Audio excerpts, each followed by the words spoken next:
Hello there! Welcome to learning Physics 106 in 15 minutes. In this video, we will be talking about the Pauli Exclusion principle, and we will be talking about what exactly this is and how we apply it in Physics 106. So let's get into the video. Okay, first things first, we're going to be defining what the Pauli Exclusion principle is.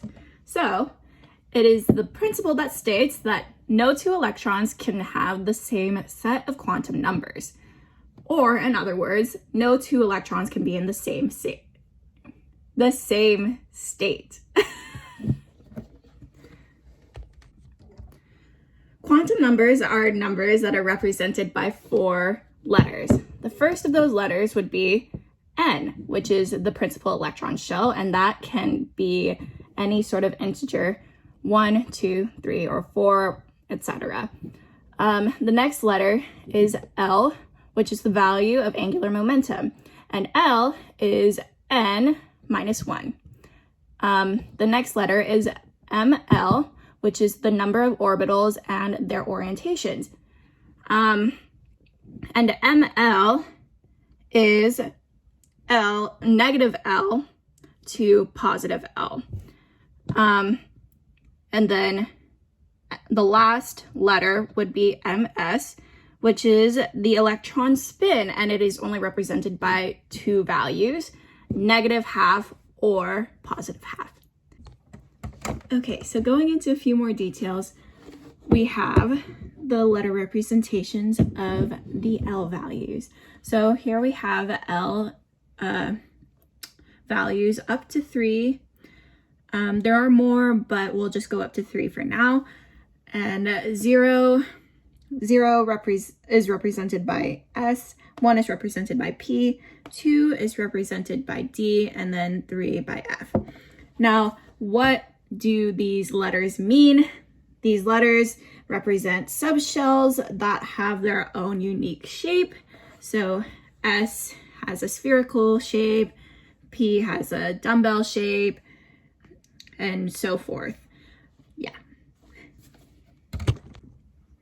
Okay, so now we'll be going into the periodic table and how the Pauli exclusion principle applies to it. So I'm going to pull up a picture of the periodic table here somewhere on the screen so that you can look at it while I'm explaining.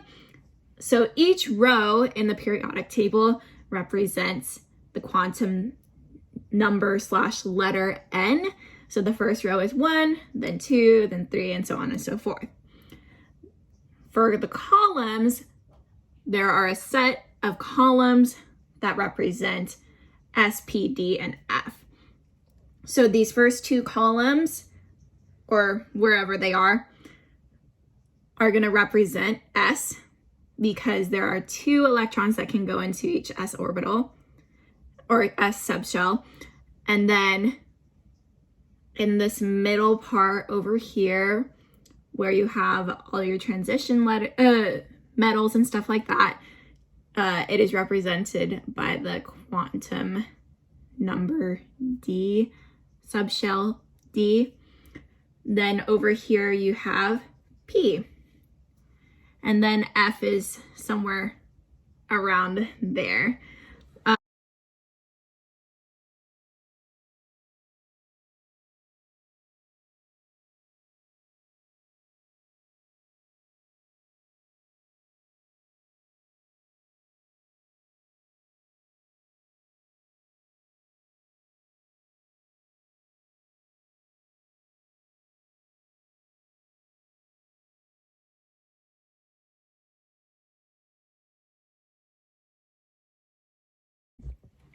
So we've learned a lot about quantum numbers and how the principle kind of applies to it, but what do we get out of it? What exactly do we get out of it? Well, the answer to that is by counting the number of possible combinations of quantum numbers allowed by the exclusion principle, we can determine how many electrons it takes to fill each shell and subshell. Yeah. Okay, now that we've learned basically everything that we need to know about the Pauli exclusion principle and quantum numbers, let's do a few examples. So I'm going to do this first example with you guys so you guys kind of know what to do and what is kind of expected. And then I'll give you another example for you to pause the video and do by yourself, and then I'll give you the answer to that. Okay, sound good?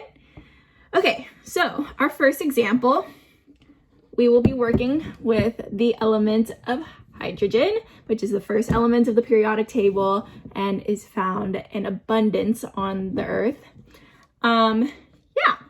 So if you'll pull up a periodic table or screenshot the one that I'm about to insert in this video right now.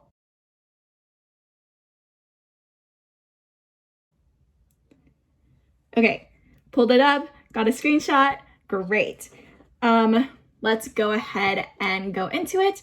I'm gonna be looking right over here to look at my own periodic table, make sure that I know what's going on too. So first we're gonna come up with the quantum numbers. So we know that hydrogen is in the first column, or the first period, also in the first column, but let's go by period. So first period / row, that means it is n equals 1. So let's go ahead and write that down. N is equal to 1. So that means that L should be 0 because L is equal to n minus 1. So 0. And if L is equal to 0, L will be equal to 0 as well. And then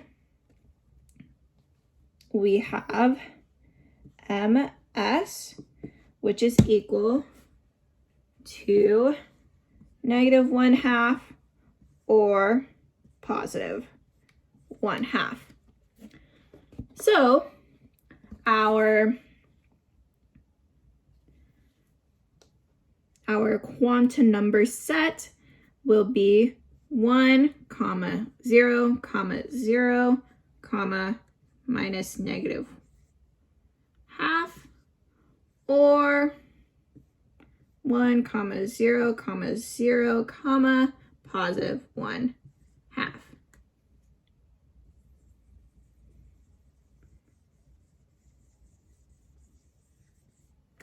Just like so. Okay, so that's only the first half of it. Let me erase this so I can have some more space. Okay. Now that that's all erased, we will go into counting the amount of electrons in this element. So this one's pretty easy, but it's pretty easy to understand. So looking again at your periodic table, we see that it's in the first row. So we're gonna write 1. And then we know that it's in the columns that constitute for S. So S. And then it's in the first column of the two S columns. So we know that there's only going to be 1 electron in the S. So put a super scored 1 right up there. Whoops. And that's your notation for the electron. Alrighty, great job on that first example that you did with me. Now it's your turn.